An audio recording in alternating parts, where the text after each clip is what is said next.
موضوع درس في إثبات المعاد والأدلة على ذلك سورة ياسين تفسير ابن كثير. الحمد لله رب العالمين والصلاة والسلام على أشرف الأنبياء وسيد المرسلين سيدنا محمد وعلى آله وأصحابه أجمعين. اللهم صل على سيدنا محمد وعلى آل سيدنا محمد كما صليت على إبراهيم وعلى آل إبراهيم في العالمين إنك حميد مجيد. أعوذ بالله من الشيطان الرجيم. بسم الله الرحمن الرحيم. ومن نعمره نكسه في الخلق أفلا يعقلون. وما علمناه الشعر وما ينبغي له إن هو إلا ذكر وقرآن مبين لينذر من كان حيا ويحق القول على الكافرين. قال المؤلف والمفسر رحمه الله تعالى أدام النفع بعلومه وعلومكم في الدارين آمين. إلى أن قال ابن أبي حاتم حدثنا أبي قال حدثنا أبو سلمة قال حدثنا حماد بن سلمة عن علي بن زيد عن الحسن هو البصري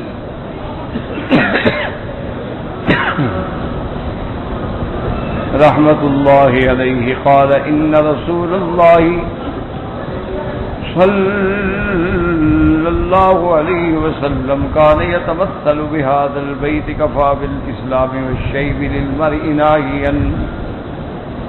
فقال أبو بكر رضي الله تعالى عنه يا رسول الله كفى الشيب والإسلام للمرء ناهيا.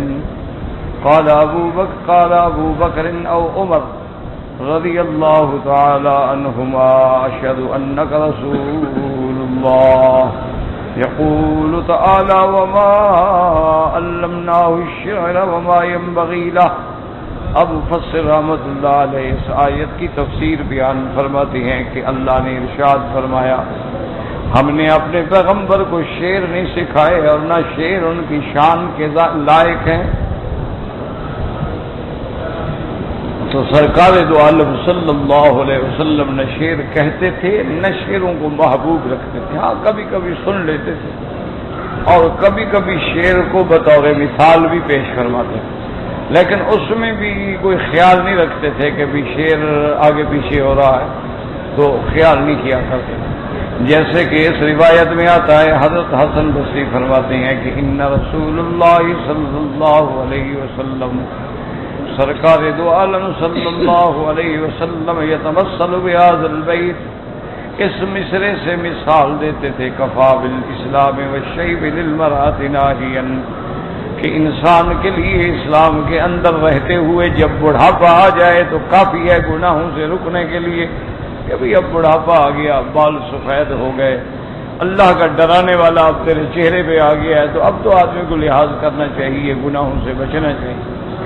تو جب حضور نے یہ فرمایا تو حضرت ابو بکر رضی اللہ تعالیٰ عنہ نے عرض کیا کہ یا رسول اللہ صلی اللہ علیہ وسلم یہ شعر اس طرح تو نہیں ہے جس طرح آپ نے پڑھا ہے. اصل تو ہے کف الشیب والاسلام للمرء ناہیا کہ اسلام اور بڑھاپا یہ دونوں چیزیں بندے کو گناہوں سے روکنے کے لیے کافی ہیں.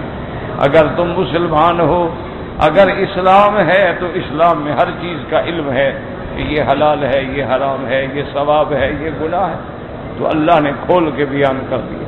اسی طرح جب آدمی کا بڑھاپا آ جاتا ہے تو اب تو قبر کی طرف رجوع ہے، اب تو کم سے کم اپنے آخری دنوں کی تیاری کرو، چھوڑو دنیا میں. اگر گناہ ہو گئے، انسان ہے، خطا کار ہے، ہر بندہ خطا کار ہے، ہر انسان گناہ گار. یہ ضروری تو نہیں ہوتا نا کہ ہر آدمی زانی ہو. ایک زانی ہے جھوٹ بولتا ہے، تو جھوٹ بولنا کون سا کوئی آسان جرم؟ یعنی اللہ نے قرآن میں زنا پہ لعنت بھی بھیجی، جھوٹ پہ تو لعنت بھیجی کہ لعنت اللہ علی الکاذبین. اور لوگ جھوٹ کو سمجھتے ہیں، وہ روزانہ جھوٹ بولتے ہیں، عادت بنا لی. حالانکہ جھوٹ اتنا بڑا جرم ہے کہ یہ منافقوں کی علامات میں سے ہے۔ میرے آقا ارشاد فرماتے ہیں صلی اللہ علیہ وسلم، آپ نے فرمایا 3 چیزیں ہیں جو منافقوں کی علامت ہیں۔ اذا حدث کذب، کہ جب بات کرے جھوٹی کرے، یہ منافق کی عادت۔ مسلمان کبھی جھوٹی بات کہہ ہی نہیں سکتا، اگر وہ مسلمان ہے وہ جھوٹ کیوں بولے گا؟ جھوٹ بولنا منافق کی علامت ہے۔ اس لیے آپ نے فرمایا آیت المنافق ثلاث، 3 نشانیاں ہیں منافقوں کی۔ اذا حدث کذب، کہ جب بات کرے جھوٹی کرے، وَإِذَا عَاهَدَ غَدَرَ، اور جب معاہدہ کرے تو دھوکہ کرے، وَإِذَا اؤْتُمِنَ خَانَ، جب اس کے پاس کوئی امانت رکھی جائے تو خیانت کرے۔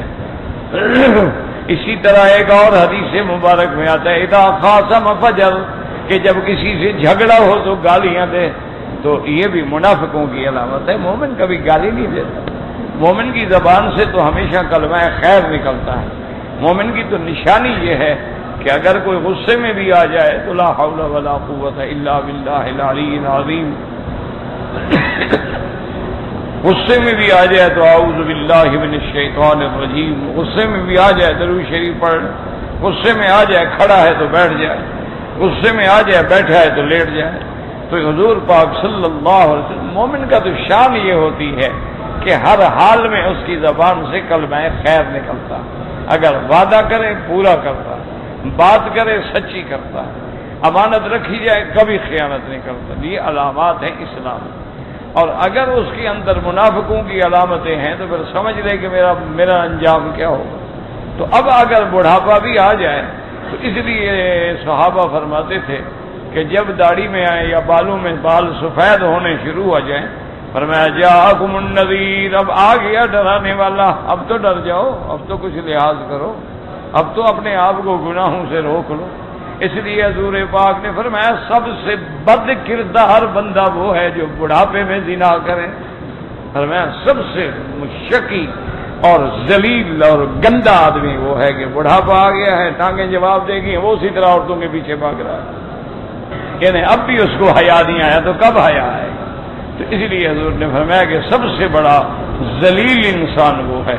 تو اگر اسلام ہے تو روکنے والا ہے بڑھاپا۔ اسی لیے میرے آقا سرکار دو عالم سیدنا محمد مصطفیٰ صلی اللہ علیہ وسلم کی داڑھی مبارک میں بال سفید ہونے شروع ہو گئے، یہاں بھی آپ کے بال سفید ہوئے اور داڑھی میں بھی سفید ہوئے۔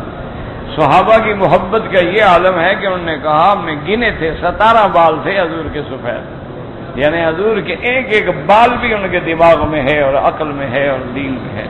حضور کی محبت کا یہ معنی ہوتا ہے، یہ معنی تھوڑا ہوتا ہے کہ زبانی کلامی دعوے کرو اور رات دن عمل حضور کے خلاف کرو، یہ تو منافق کا کام ہے۔ مسلمان کہلانے کا دیکھو نا، آدمی کو یا مسلمان بنے یا کافر بنے، یہ آدھا تیتر آدھا بٹیر، اس کا کوئی فائدہ نہیں۔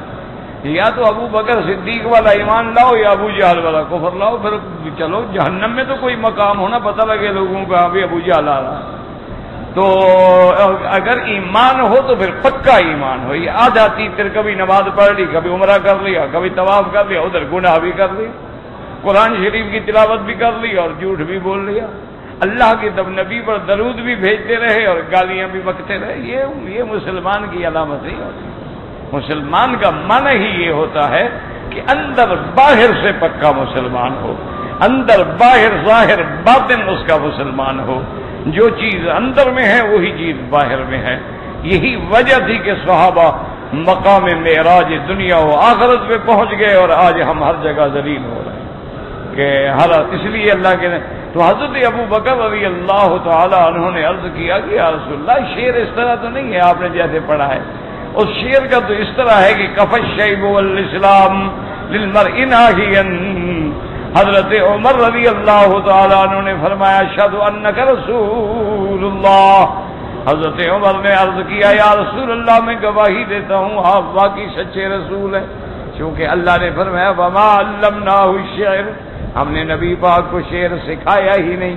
تو بات کیونکہ آپ اگر کسی اور کا بھی پڑھتے ہیں تو وہ بھی سیدھا نہیں پڑھتے، یعنی آپ اس کو بنا کے نہیں پڑھتے، رعایت نہیں کرتے تھے، جیسے آ گیا پڑھ دیا۔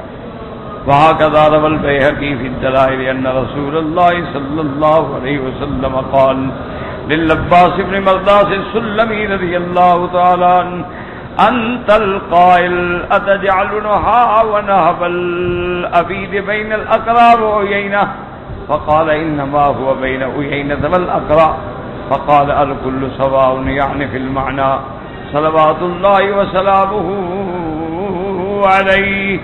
حضور پاک فرمانا رسول اللہ صلی اللہ علیہ وسلم میرے آقا نے عباس ابن مرداس السلمی سے فرمایا انت القائل، کیا یہ جملہ تم نے کہا تھا؟ اتجعل نہبی ونہب العبید بین الاقرع وعینہ، کیا تم میری لوٹ مار کو اور غلاموں کی لوٹ مار کو اقرع عینہ کے درمیان لاتے ہو؟ یہ تم نے کہا تھا؟ اس نے کہا حضور میں نے یوں تو نہیں کہا تھا، انما ہوا بین عینہ والاقرع، یعنی عینہ پہلے ہے اقرع بعد میں. آپ نے تو اس کو الٹ کر دیا ہے، اقرع پہلے اور عینہ بعد میں. آپ نے فرمایا اللہ کے بندے معنی تو ایک ہی ہے نا کہ اقرع اور عینہ کے درمیان یا عینہ اور اقرع کے درمیان، تو معنی میں کیا فرق آیا؟ صلوات اللہ وسلامہ علیہ واللہ اعلم. وقد ذکر السہیلی فی الروض الانف لهذا التقدیم والتاخیر الذي وقع في كلامه في هذا البيت مناسبة أغرب فيها حاصلها شرف الأقرع بن حابس على عيينة بن بدر الفزاري لأنه ارتد أيام الصديق رضي الله عنه بخلاف ذاك. لا حول ولا قوة لا حول ولا قوة. سہیلی نے کتاب روض الانف میں لکھا ہے کہ حضور نے جو تقدیم تاخیر فرمائی اس میں بھی حکمت تھی کہ اس میں اشارہ تھا حاصل ہوا شرف الاقرع ابن حابس کہ آپ نے اقرع ابن حابس کو مقدم کر دیا، تو اس کا معنی یہ ہے کہ اس کو آپ نے عینۃ ابن بدر الفزاری پہ فضیلت دی. تو وجہ یہ ہوئی کہ حضرت صدیق کے زمانے میں وہ مرتد ہو گیا تھا، تو اس نے کہا کہ وہ معنی یہ ہے. مفسر کہتا ہے اس کی ضرورت ہی نہیں ہے. معنی یہ ہے کہ حضور پاک کو نہ شعروں سے محبت تھی، نہ کبھی شعر کہا، نہ کسی کے شعر کو پڑھتے ہوئے خیال رکھا ردیف کا یا قافیہ کا، جیسے بھی آیا آپ نے بیان فرما دیا. فرماتے ہیں مفسر رحمۃ اللہ علیہ وہکذا روا الاموی فی مغازیہ ان رسول اللہ صلی اللہ علیہ وسلم جعل یمشی بین القطرہ یوم بدر وهو یقول نفلقها من فیقول الصدیق رضی اللہ تعالی عنہ متمما للبیت من رجال عزة علینا وهم كانوا عق وازلما. اب فرماتی ہیں کہ میرے آقا غزوہ بدر کے موقع پر قتلہ بدر کے درمیان میں چل رہے تھے اور فرمائے نفلقها من، ہم تمہاری گردنوں کو الگ کر دیں گے. حضرت ابو بکر صدیق نے پھر وہ پورا شعر پڑھا من رجال عزة علینا، ایسے بندے جو بہت مقام والے تھے، وهم كانوا اعق واظلما، لیکن وہ نافرمان اور ظلم کرنے والے. وهذا لبعض شعراء العرب في قصيدة له وهي في الحماسة، کتاب حماسہ میں بھی یہ قصیدہ موجود ہے. وقال الامام احمد حدثنا شعیب قال حدثنا مغیرة عن الشعبی عن عائشة رضی اللہ تعالی عنہا قالت كان رسول الله اذا استراب الخبر تمسر به بيت طرفه وَيَأْتِيكَ بِالْأَخْبَارِ مَنْ لَمْ تُزَوِّدِي، یعنی حضور پاک صلی اللہ علیہ وسلم کو جب کوئی خبر اہم ہوتی تو آپ اس شعر سے مثال دیتے. یہ طرفہ کا شعر ہے. وَيَأْتِيكَ بِالْأَخْبَارِ مَنْ لَمْ تُزَوِّدِي وَهَكَذَا رواه النسائی. امام نسائی نے اپنی کتاب اليوم واللیلۃ من طریق ابراہیم ابن مہاجر عن الشعبی عنہا وروى الترمذی والنسائی ایضا من حدیث المقدام بن شریح بن حانی النبی عن عائشہ رضی اللہ تعالی عنہا كذلك. ثم قال الترمذی هذا حدیث حسن صحیح. وقال الحافظ ابو بکر البزار حدثنا یوسف بن موسیٰ قال حدثنا اسامۃ عن زائدۃ عن سماک عن اکرمۃ بن عباس رضی اللہ عنہما كان رسول اللہ صلی اللہ علیہ وسلم يتمثل من الاشعار، یعنی بعد اشعار سے آپ مثال کے طور پہ پیش کرتے تھے. وَيَأْتِيكَ بِالْأَخْبَارِ مَنْ لَمْ تُزَوِّدِي لا حول ولا قوة. أسأل الله العظيم رب العرش العظيم أن يشفي ثم قال ورواه غير زائدة سماك النتية عائشة رضي الله تعالى عنها وهذا في شعر طرفة بن العيد في معلقته المشهورة وهذا المذكور عز بيت منها أوله. یہ اصل میں شعر جو ہیں یہ طرفہ کے شعر ہیں، اس کا معلقہ معنی شعر لکھتے تھے کعبے پہ لٹکا دیتے. ستبدی لك الايام ما كنت جاهلا وياتيك بالاخبار من لم تزوديه. اس نے کہا تھا کہ آنے والے دن جو ہیں تم پر تمہاری باتیں کھول دیں گے جن کا تم کو پتہ نہیں ہے. وَيَأْتِيكَ بِالْأَخْبَارِ مَن لَّمْ تُزَوِّدِهِ وَيَأْتِيكَ بِالْأَخْبَارِ مَن لَّمْ تَبْعَ لَهُ بَتَاتًا وَلَمْ تَضْرِبْ لَهُ وَقْتًا مَّوْعِدًا. یعنی ایسے واقعات تیرے سامنے ہیں جن کا تم نے کبھی خیال ہی نہیں کیا، کبھی سوچا بھی نہیں. وقال سعید بن ابی عروۃ عن قتادہ قیل لعائشہ رضی اللہ تعالی عنہا هل كان رسول الله يتبصر بشيء من الشعر؟ قالت رضی اللہ تعالی عنہ كان ابغض الحدیث الیہ. آپ شعر پسند نہیں فرماتے تھے، غیر انه كان يتبصر ببیت اخی بنی قیس. بنی قیس کے بعد اشعار کو بھی آپ نے پڑھا، لیکن اول کو آخر کر دیتے تھے، آخر کو اول کر دیتے. فیجعل اوله آخره وآخره اوله. فقال ابو بکر رضی اللہ تعالی عنہ لیس هذا هكذا یا رسول اللہ صلی اللہ علیہ وسلم. وقال رسول اللہ انی واللہ ما انا بشاعر وما ينبغي لي.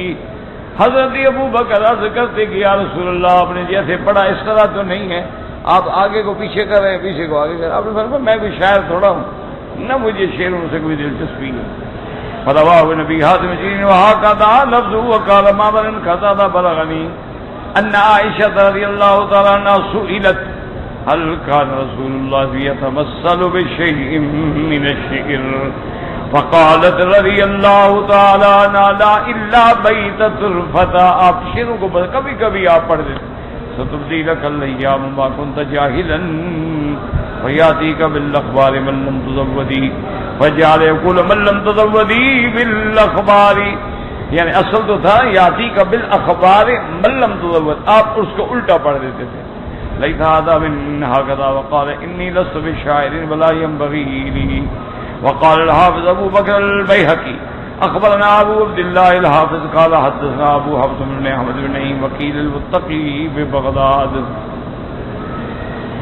حدثنا ابو محمد عبد الله بن هلال النحوي الضرير حدثنا علي بن عمرو الانصاري حدثنا سفيان بن عيينة عن الزهري عن عروة عن عائشة رضي الله تعالى عنها قال ما جمع رسول الله صلی اللہ علیہ وسلم بیت الشعر قط الا بیتا واحدا. یعنی آپ پورا شعر بھی نہیں پڑھتے تھے، کبھی کبھی. ففعل بما تهوي يكن فلقلما يقال لشيء كان الا تحققا.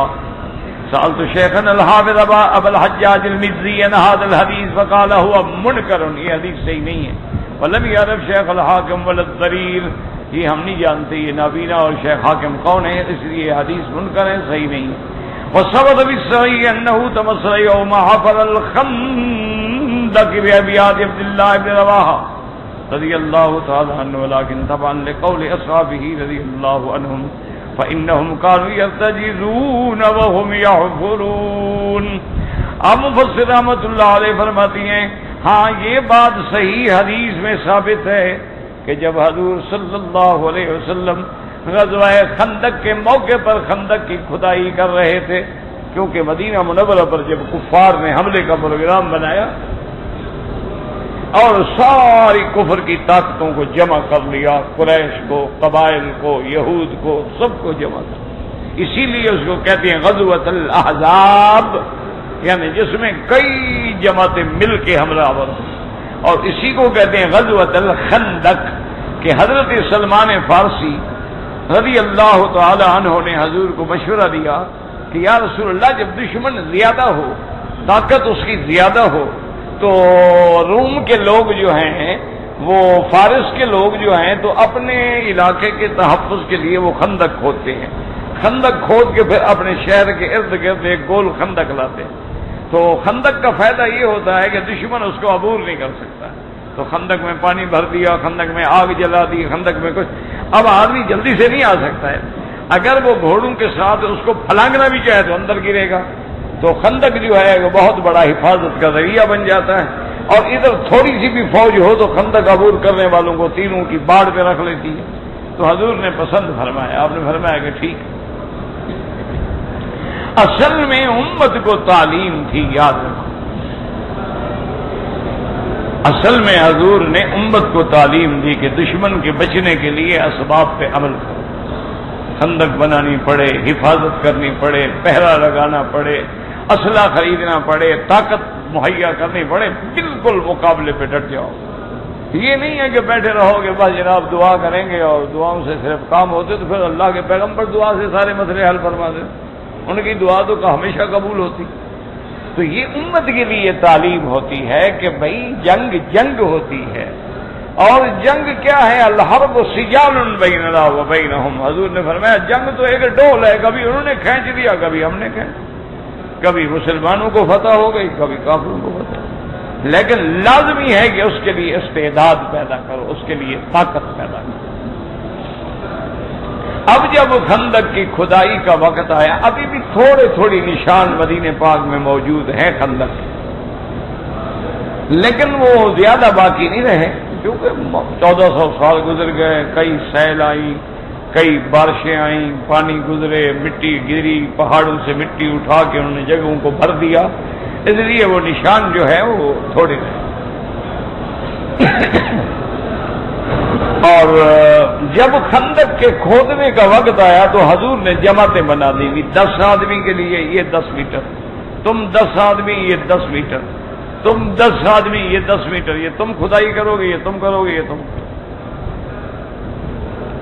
تو بڑا سخت کام تھا، پتھر کھودنا کو معمولی بات تھوڑی، اب کل تو مشینیں ہیں نا، اس وقت تو سارا ہاتھوں سے کھودنا تھا۔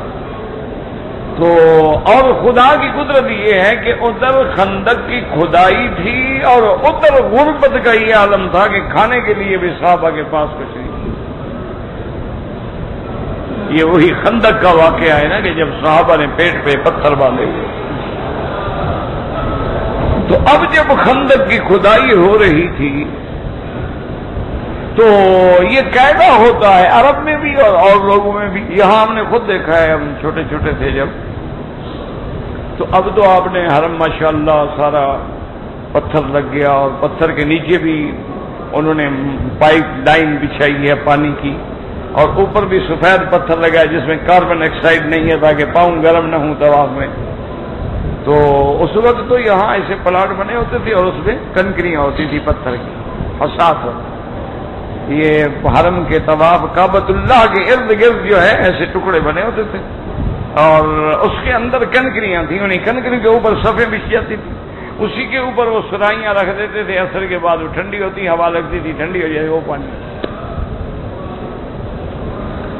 اچھا، خدا کی شان یہ ہے کہ جب سیل آتی تھی، کیونکہ اللہ کی قدرت ہے نا، یہ جانب اعلیٰ ہے، اسی لیے کہتے ہیں نا جنت المعلا، یہ قبرستان جو ہے یہ مکے کی اعلیٰ جانب، یہ اونچی طرف ہے، اور یہ جو ہے یہ مسفلا اسفل کی طرف ہے، یہ نیچے والا حصہ، اسی لیے کہتے ہیں مسفلا، مسیال، یہ شار ابراہیم الخلیل، یہ مسیال، یہ شار الحجرہ تک، یہ سارا حصہ نیچا ہے اور یہ حصہ اونچا ہے، تو اس لیے اس کو کہتے ہیں معلا، اس کو کہتے ہیں مسفلا۔ تو اللہ کی شان یہ ہے کہ جب یہ اوپر سے بارشیں آتی تھیں اور پہاڑوں کے پانی گرتے تھے نا جی، سارا حرم بھر جاتا، کہاں جائے پانی؟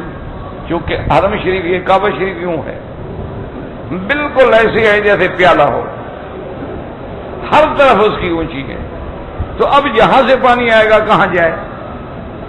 لازمی اس نے حرم میں آنا ہے۔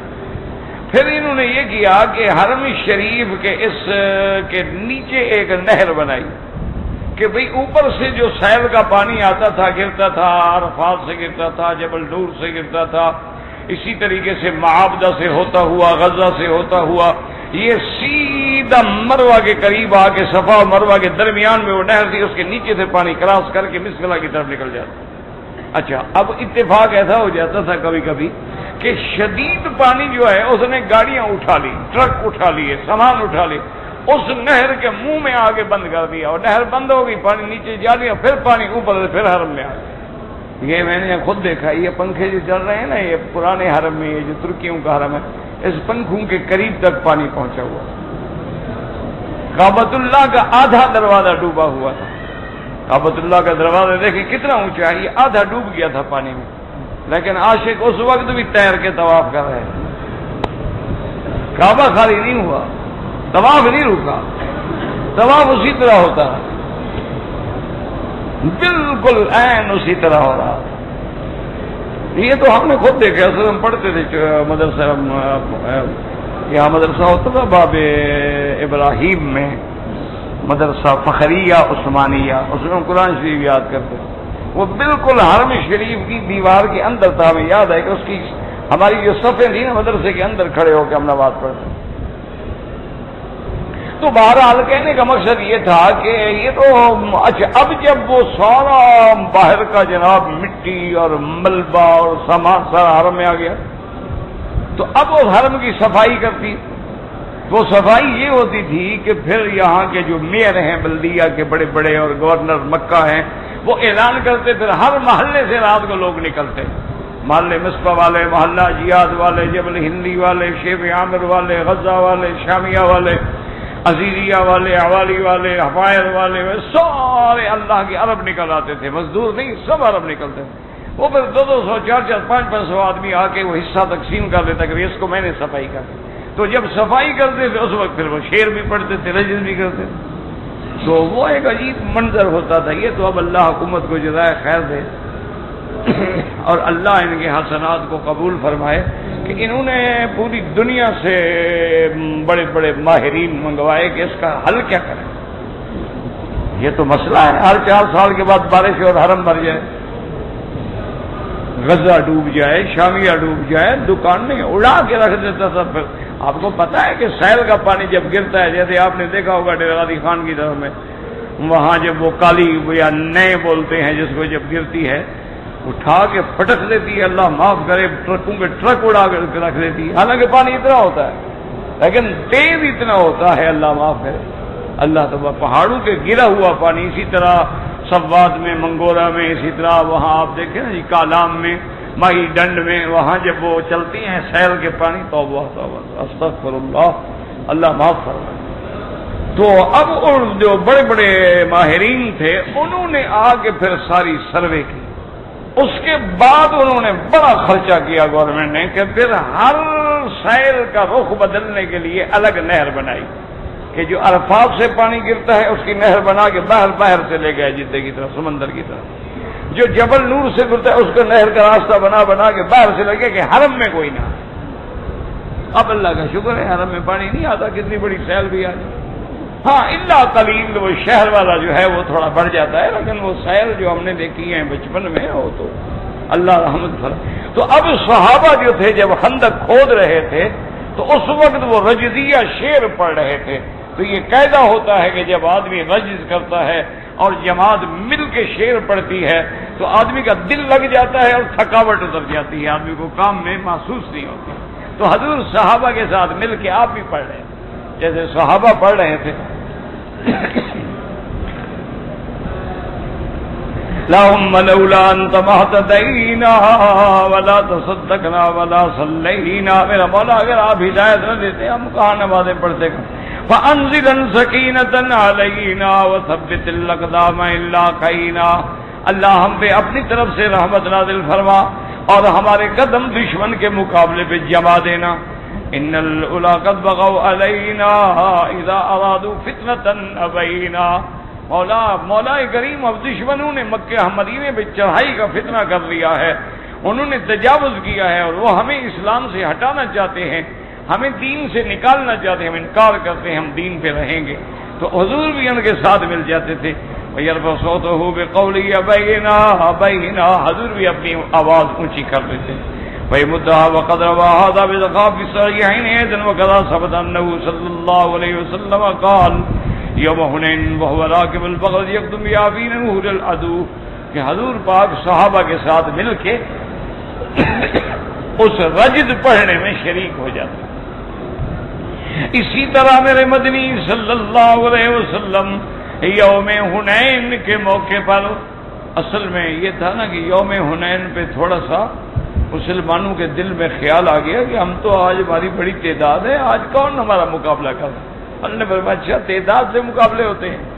مقابلہ تو میری مدد سے ہوتا ہے، تعداد سے تھوڑا ہوتا ہے۔ تو اس لیے صحابہ کے پاؤں اکھڑ گئے۔ بنو ثقیف نے جب تیروں کی برسات شروع کی تو صحابہ ہٹ گئے اور حضور بغلہ پہ اکیلے رہ گئے، ماں سوا ابو سفیان کے اور عباس کے کوئی آپ کے ساتھ نہیں تھا۔ سب صحابہ کے پاؤں اکھڑ گئے جنگ میں۔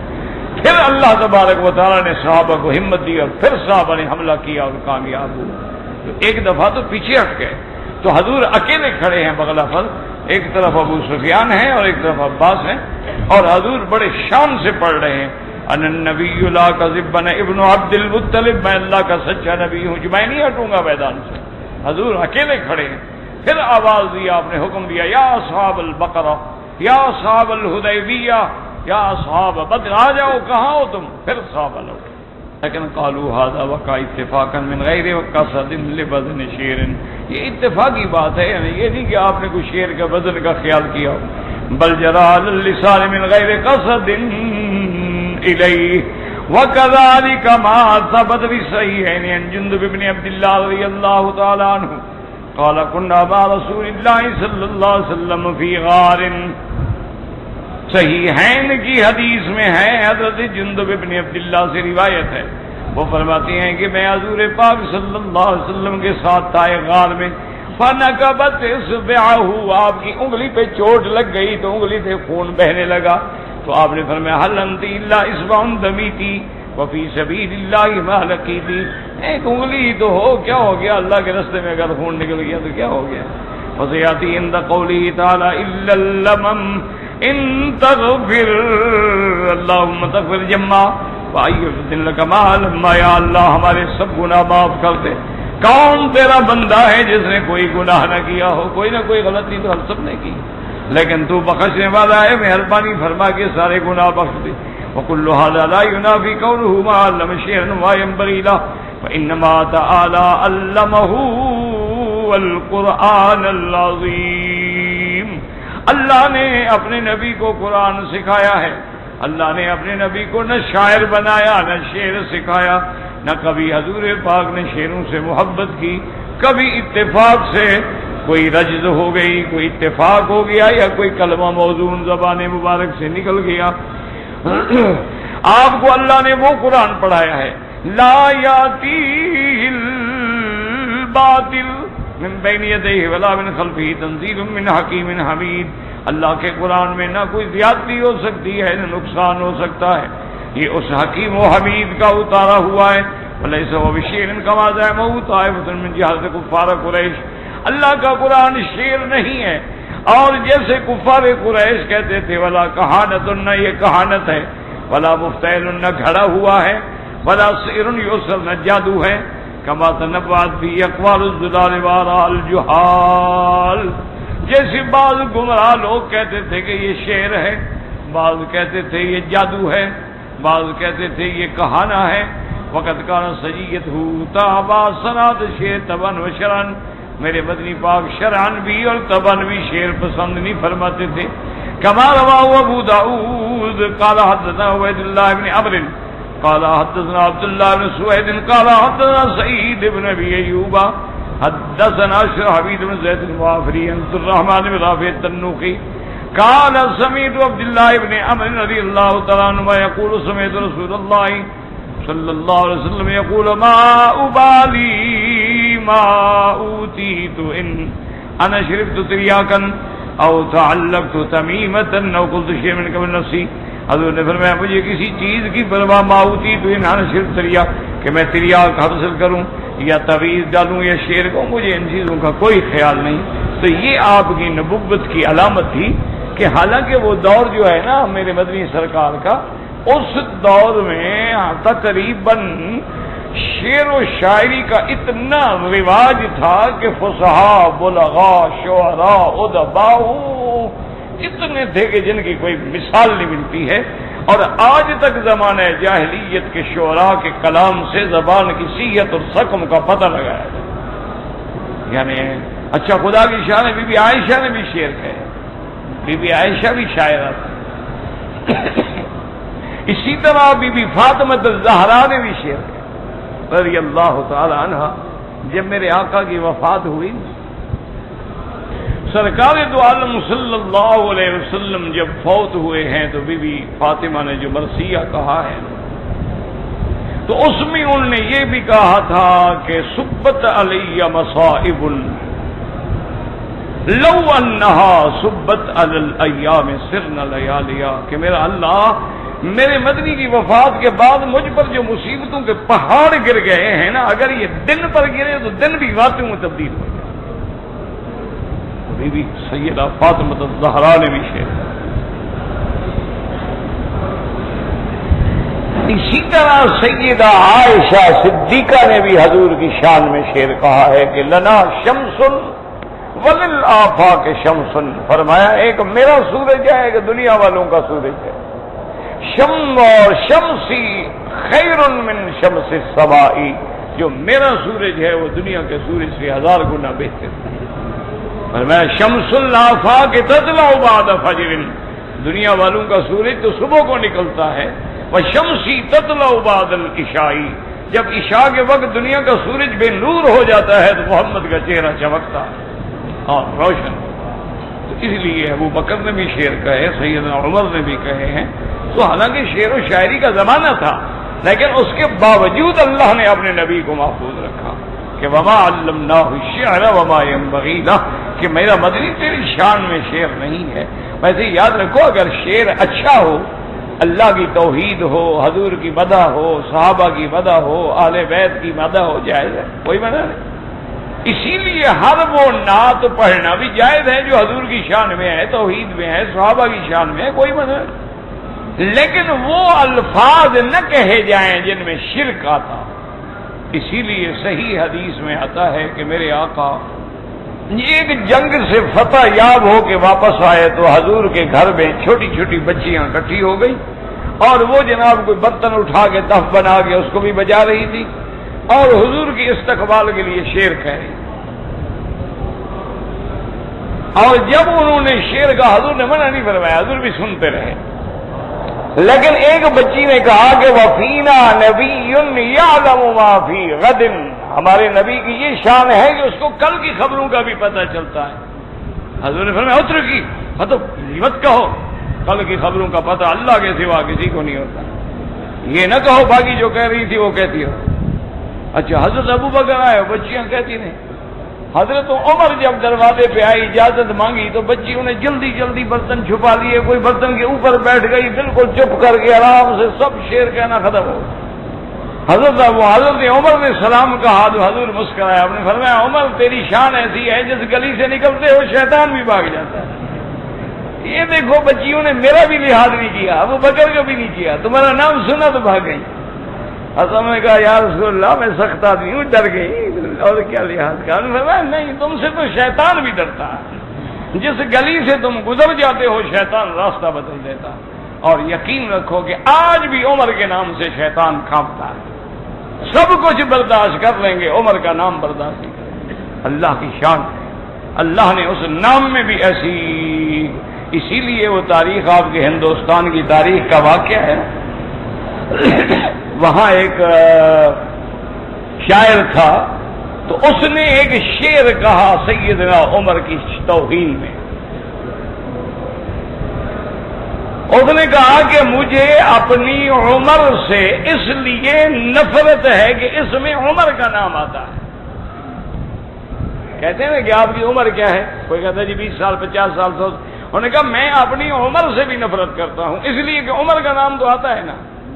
آپ کے ہندوستان کے وہ بادشاہ تھے میرے خیال میں، وہ جن کے کندھے پہ نور جہاں ہاتھ رکھ کے بیٹھتی تھی، کیا جہاں تھا پتہ نہیں کون تھا۔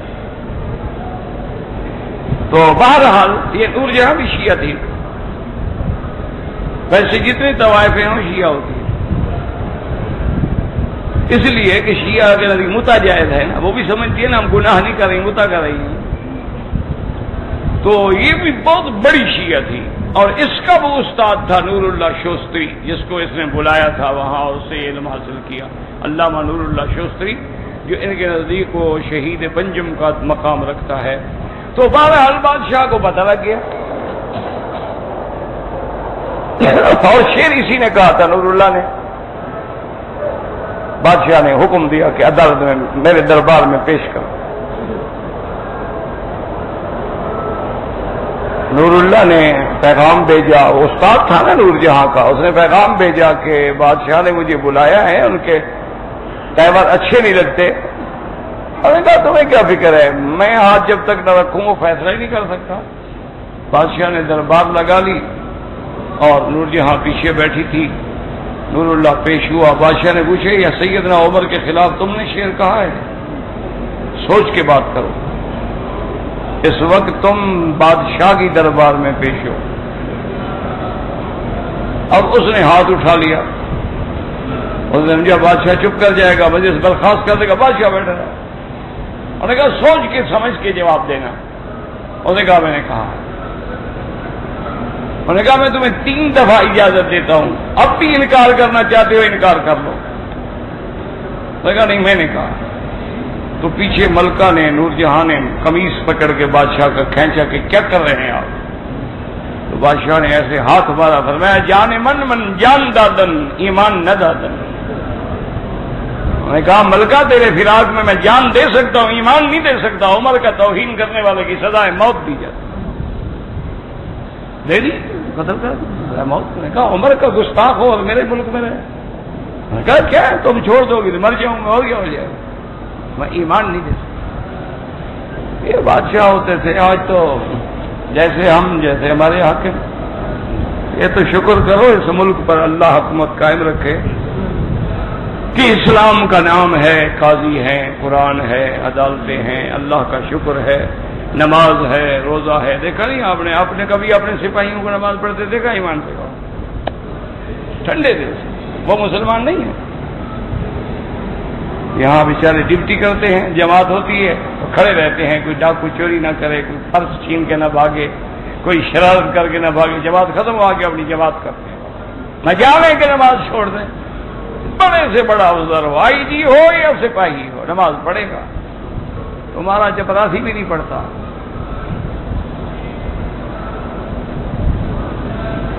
ایک ہمارے ڈی ایس پی تھے، بیچارے بیمار ہیں، وہ حاجی عبد الکریم، اللہ شفا دے۔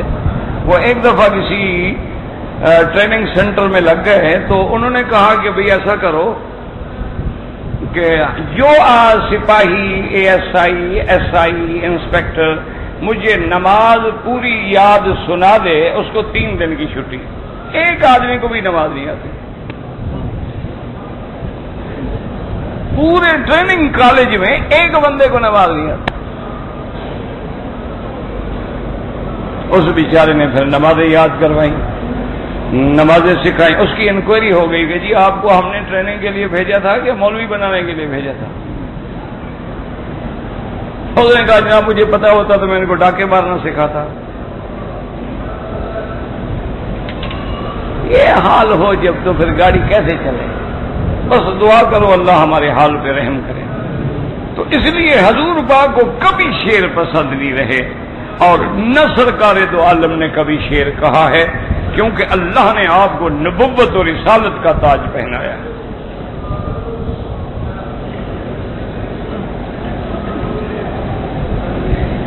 اگر کوئی 2 ساتھی ہیں، عمرہ کر رہے ہیں، دونوں نے طواف کر لیا، صفا مروہ دوڑ لی، ایک دوسرے کے بالوں پہ اس طرح پھیر دیں، بالکل جائز ہے۔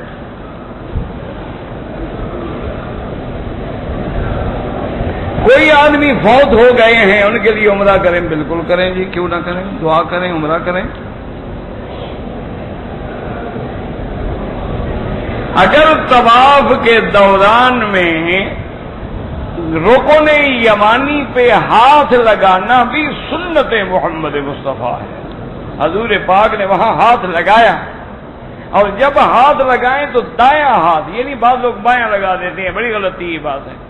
دایاں ہاتھ لگائیں، بسم اللہ اللہ اکبر وللہ الحمد، اللہم انی اسألک العفو والعافیہ ربنا آتنا فی الدنیا حسنۃ وفی الآخرۃ حسنۃ وقنا عذاب النار.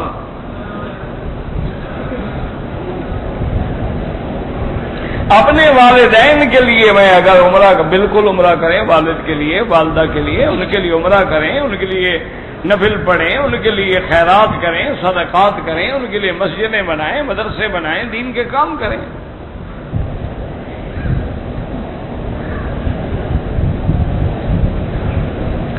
بیوی کو احرام باندھنے کے بعد ایام آ گئے. اب اس کے لیے حل یہ ہے کہ وہ باقاعدہ انتظار کرے، جب پاک ہو جائے عمرہ پورا کرے. اگر ایسے عمرہ چھوڑ کے جائے گی تو عمرہ بھی قضا کرنا پڑے گا اور ایک دم بھی دینی پڑے گی. 2 دن کے بعد واپسی ہے، 4 دن بعد کی سیٹ لے لیں، کون سا یہاں کوئی پہاڑ ٹوٹ رہا ہے، فوراً پیچھے ہو جائے گی. یہ کوئی ایسا مسئلہ تو نہیں ہے نا.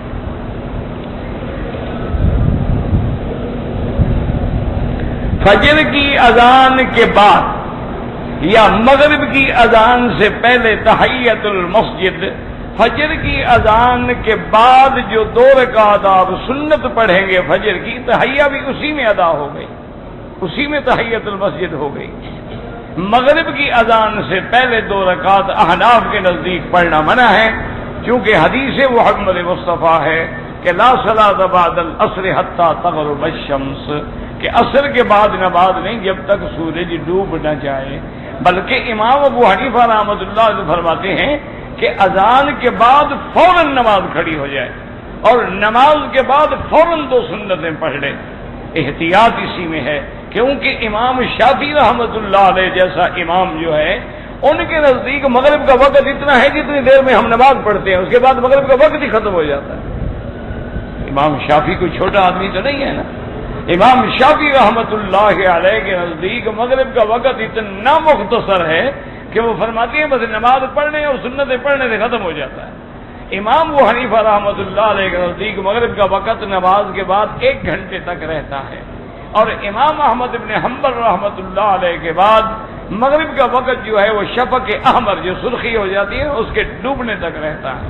تو بہرحال اس لیے امام صاحب فرماتے ہیں، اسی لیے جن ملکوں میں آپ نے دیکھا ہے کہ فقہ حنفی ہے، اذان کے بعد فوراً نماز کھڑی ہو جاتی ہے. وہ کہتے ہیں احتیاط اسی میں ہے. لیکن یہاں تو حرم ہے نا، یہاں تو ان کو ہر مسلک کی رعایت کرنی پڑتی ہے، کیونکہ یہاں امام مالک کے لوگ ہیں، حنفی ہیں، شافعی ہیں، مالکی ہیں، حنبلی ہیں، اہل حدیث ہیں، سب علماء کے لوگ ہیں.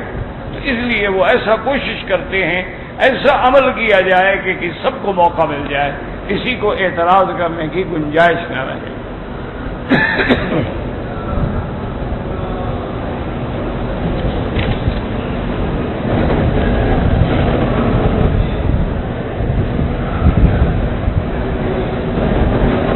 ایک آدمی نماز پڑھ رہا تھا، کوئی آدمی اس کی جیب میں پیسے ڈال کے چلا گیا. ہمیں پتہ نہیں ہے تو ٹھیک ہے، اگر تم امیر آدمی ہو آگے خیرات کر دو، اگر تم خود مستحق ہو اپنے اوپر خرچ کر لو. کون سی مشکل بات ہے؟ وہ تو تمہیں دے دیا ہے نا. اس نے دیکھا ہوگا کیونکہ ہمارے حاجی بھی تو ماشاءاللہ کپڑے یا پہلے دن دھوتے ہیں یا موت والے دن. لیکن ذمہ داری ہے نا کہ مولوی نہلائے گا، کفن بھی نہیں لائے گا اور غسل بھی مولوی صاحب دیں گے. اس دن ماشاءاللہ وہ بیری کے پتے اور پتہ نہیں کیا کیا بلائیں پانی گرم کر کے دھوئے گا. کیوں؟ 100 سال کی مٹی کیسے اترے؟ نہ ہم نے غسل کرنا ہے نہ ہم نے اچھا کپڑا. ایمان سے کہیں، آپ کو کوئی اور ملک کا حاجی میلا نظر آیا ہے؟ کسی ملک کی عورتوں کا کپڑا آپ نے میلا دیکھا ہے؟ غریب امیر ہونا تو کوئی بڑی بات نہیں، آپ کو اللہ نے غریبی والا کپڑا دیا، دھو کے پہننا تو مشکل نہیں ہے. مجھے یاد ہے، اللہ صحت دے، حضرت مولانا عبدالستار صاحب تو سے ابھی شاید آپریشن بھی ہوا ان کا، اللہ شفا عطا فرمائے. بہت بڑے اہل سنت کے عالم ہیں اور بہت بڑے مناظر. تو میرے پاس یہاں حرم میں ٹھہرتے تھے. بڑے پرانے علماء میں ہیں، یعنی ہم تو ان کے طالبوں کے برابر بھی نہیں. مجھے بالکل میں نے اپنی آنکھوں سے دیکھا تھا کہ ایک چادر ہمیشہ ہونی چاہیے، چادر پہنتے تھے سنت کے مطابق، اور ململ کا کرتا ہوتا تھا، بس دو چادریں 2 کرتے. وہ رات کو دھو کے لٹکا دیتے تھے، وہ سوکھ جاتا صبح کو، پہلے دوسرے کو پھر دھو کے لٹکا دیتے. دھوتے بھی خود تھے لیکن ہر وقت سفید. تو اس لیے اس نے سمجھا ہوگا نا غریب بیچارہ کو مسکین کھڑا ہے اس کو پیسے دے دوں وہ چاہے اگلا لاکھ پر ہمارے کروڑ پتی بھی انہیں مکے مدینے میں آ کے بالکل مسکین ہو جاتے ہیں اور جی اللہ کا دروازہ ہے فٹ پاتھ پہ بھی گزار لیں گے یورپ میں جائیں تو پھر یہ لاکھوں روپے خرچ کرتے ہیں اس کی وجہ یہ ہے یاد رکھو اللہ تمہیں اپنے دروازے پہ پیسہ خرچ کرنے کی اجازت نہیں دیتا کہ وہ حرام کا پیسہ ہے حلال کا ہو تو خرچ ہو حرام کا حرام پہ خرچ ہو عزت کے ساتھ رہو اچھا لباس پہنو تاکہ تمہیں مجھے یاد ہے ایک وہ میرے ساتھی ابھی فوت ہو گئے اللہ ان کو بخشے ان کی جائیداد میرے خیال میں اربوں میں نہیں خربوں ڈالر میں ہوگی میں نے زندگی میں اس کو ایک ہی سلوار قمیض اور ایک ہی کندھے پہ رومال میں دیکھا ہے پتہ نہیں وہی ایک تھا ان کے پاس یہ سارے اسی قسم کے تھے معلوم ہوتا تھا ابھی بھیک مانگ کے آ رہا ہے میں نے اس کو کئی دفعہ کہا میں نے کہا کوئی شرم کرو یہ تم نے کروڑوں نہیں اربوں ڈالر میں جائیدادیں بنائی ہیں کس کام کی اور میں نے اپنی آنکھوں سے دیکھا ہے کہ وہ بیمار پڑا ہوا تھا نہ اولاد نے پوچھا نہ کسی نے پیشاب ٹٹی کھانا نکل گیا تو اسی میں پڑا رہا لعنت بھیجو گے ایسی دولت پہ اچھا کھاؤ اچھا پیو پتہ نہیں پیچھے ہماری اولاد نے ٹاٹا کہنا ہے یا فاتحہ پڑھنی ہے کیا پتا کیا کر رہے ہیں تم جو کچھ پڑھا رہے ہو تو وہ بھی تو یہی کہیں گے نا ڈیڈی ٹاٹا فاتحہ اس نے پڑھی نہیں ہے تو فاتحہ کا مٹی پڑے گا بیچارہ وہ انگریزی پڑھاؤ بچوں کو باقاعدہ تاکہ قبر پہ سلوٹ کریں تمہیں ماشاء اللہ انگریزی پڑھاؤ اور اسلام کے قریب ہی نہ جانے دو بچے داڑھی مونڈنا نہ جانتا ہو خود اس کو اچھا بلیڈ لے کے سکھاؤ تاکہ قیامت میں یہی اولاد تمہارے اوپر وبال بنے انما اموالکم واولادکم فتنہ لا تلہکم اموالکم ولا اولادکم اللہ نے قرآن میں بار بار فرمایا ہماری مرضی ہے جو کچھ کرو حرم کے اندر کوئی چیز ملے تسبیح ٹوپی مسواک ہو یا تم یہی لوگوں کی چیزیں اٹھانے کے لیے آئے ہو برا کر رہے ہو پڑی رہے دفع کرو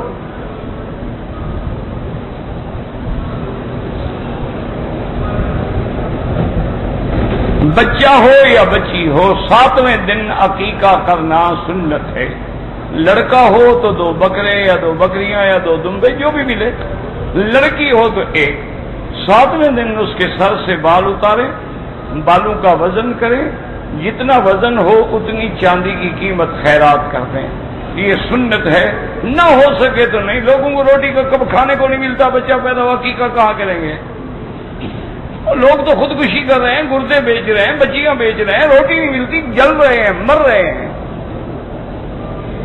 اب بھی تمہیں سمجھ نہیں آئی کہ اسلام کا کیا مقام ہے اور غداری کرو اسلام سے اور قرآن والوں کو جلاؤ کر دیکھو کیا ہوتا ہے زراعت کا ملک ہے روٹی نہیں ملتی دریاؤں کا ملک ہے پانی نہیں ملتا قرآن نے پڑھا ہے نہیں پڑھتے روزانہ سورۃ الملک کو پڑھ کے پھونکے مارتے ہو تبارک الذی اسی میں قرآن نے کہا قل ارأیتم من اصبح ماؤکم غورا فمن یاتیکم بماء معین اللہ فرمایا کہہ دو میرا مدنی اگر پانی کو میں نیچے لے جاؤں کون تمہارے لیے پانی لائے گا آج دیکھ لیں کہ وہ ملک جو ساری دنیا کو گندم دے سکتا ہو خود کھانے کو محتاج کہتے ہیں یہ عالمی مہنگائی ہو گئی عالمی ہو گئی عالمی سے تمہیں کیا ہے ہر عالم گندم پیدا کرتا ہے ہر عالم چاول پیدا کرو جو بلا تمہارے اندر ہوتی ہے وہ تو ٹھیک دو اور مارو جی مسلمانوں کو اور اسلام والوں کو مارو داڑھی والوں کو الٹا لٹکاؤ جو قرآن پڑھ رہا ہو ان سے بدلے لو انتقام لو لیکن اللہ بھی دیکھ رہے ان ربک لبالمرصاد وہ بھی پھر اپنے قرآن والوں کا بدلہ لیتا ہے جلدی لے لے دیر سے لے لے اس کی مرضی مکہ میں رہنے والے اگر کسی کام سے مدینہ گئے ہیں میرا بھائی افضل یہ ہے کام سے جاؤ یا نام سے جاؤ یا زیارت سے جاؤ واپس عمرے کے ساتھ آؤ وہ تو ایک گنجائش ہے کہ کام والے کی نیت نہیں تھی احرام نہ باندھے تو دم نہیں پڑے گی لیکن عمرے سے تو محروم ہو گئے نا مدینہ جا رہے ہو پھر مدینے سے میرے مدنی پاک نے احرام باندھ کے عمرہ کیا اللہ تمہیں ایسا میقات دے رہا ہے تم اس کو چھوڑ رہے ہو کیا مر جائے گا 1 گھنٹے میں آ کے طواف صفا کرتے ہوئے میری والدہ ضعیف ہے، ان کے لیے عمرہ کروں، بالکل کریں، ضرور کریں، جہاں سے موقع ملے کرو۔ پاکستان سے ہم نے عمرہ کر لیا ہے، اب دوسرا عمرہ کریں، مسجد عائشہ سے کریں، جیرانہ سے کریں، جہاں سے مرضی آئے کریں۔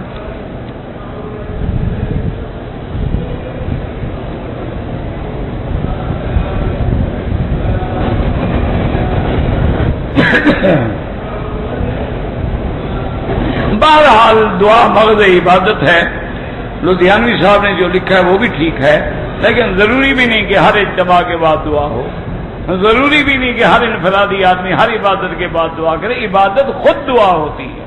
یاد رکھو کہ ایک ہوتی ہے دعائے مسئلہ، ایک ہوتی ہے دعا ذکر۔ کیا معنی؟ مثلا حضور نے فرمایا کہ عرفات کے دن جو سب سے افضل دعا میں نے مانگی ہے اور مجھ سے پہلے انبیاء نے مانگی ہے، وہ دعا کیا تھی؟ لا الہ الا اللہ وحدہ لا شریک لہ، لہ الملک ولہ الحمد یحیی ویمیت وہو علی کل شیء قدیر۔ اب بظاہر تو یہ دعا نہیں ہے، بظاہر تو کلمہ ہے، بظاہر تو اللہ کا نام ہے، اللہ کا ذکر ہے، لیکن یہ ذکر بھی دعا ہوتا کہ جس بندہ ذکر میں مصروف ہے اس کو اللہ بغیر مانگے دعا دے۔ اور کبھی ہوتی ہے دعا المسئلہ، کیا معنی کہ آدمی اللہ سے سوال کرتا ہے، جیسے کہ عیسیٰ علیہ السلام نے سوال کیا ربنا انزل علینا مائدۃ من السماء تکون لنا عیدا لاولنا وآخرنا۔ حضرت ابراہیم نے دعا مانگی ربنا انی اسکنت من ذریتی بواد غیر ذی زرع عند بیتک المحرم۔ تو دعا مسئلہ بھی ہے، دعا ذکر بھی ہے، تو اجتماعی طور پہ ذکر ہو کے چلا گیا تب بھی دعا ہو گئی، نہ ہوئی تو نہ ہوئی، کوئی ضروری نہیں ہے۔ بدعت وہ ہوتی ہے جس کا ثبوت قرآن میں بھی نہ ہو، حدیث مبارک میں بھی نہ ہو، اجماع صحابہ بھی نہ ہو، دین میں نیا مسئلہ پیدا کیا جائے۔ جیسے آج کل ہم نے اذان سے پہلے صلاۃ والسلام شروع کی ہے، یہ بدعت ہے، کیوں؟ نہ قرآن میں ہے، نہ حدیث میں ہے، نہ صحابہ میں ہے، ایک نئی چیز ہم نے دین میں بنائی ہے، یہ بدعت ہے۔ جیسے ہم جنازے کے بعد دعائیں مانگتے ہیں، یہ بدعت ہے، کیوں؟ جنازہ تو خود دعا ہے، اس دعا کے بعد پھر دعا مانگو، پھر دعا مانگو، پھر دعا مانگو، نہ صحابہ نے مانگی، نہ نبی پاک نے مانگی، نہ، تو یہ بدعت ہے۔